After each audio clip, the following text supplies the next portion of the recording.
Ano na tayo? Napagod na kayo? Siya. Easy.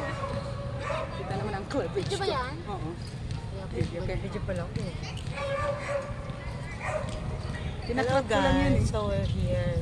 Hi! So, We're just enjoying here the time again. that there's no classes. Walang Siyempre klase. sabang.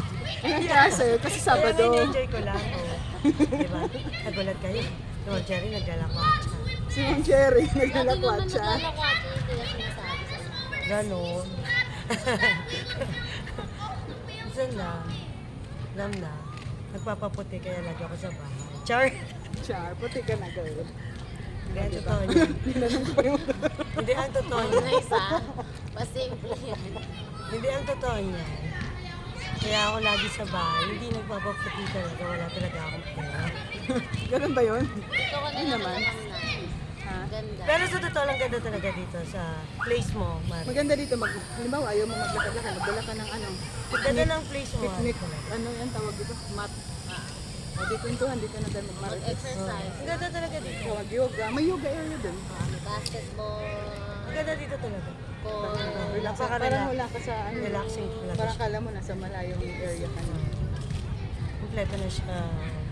I like this place. Kapalipad sila ng drone. Kapalipad ng drone. Mga bata kasi, naglalaro sila paggabi.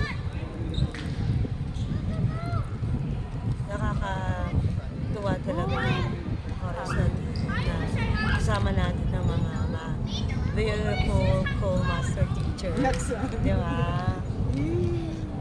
Kunyari masaya tayo. 1, 2, 3. Kunyari lang.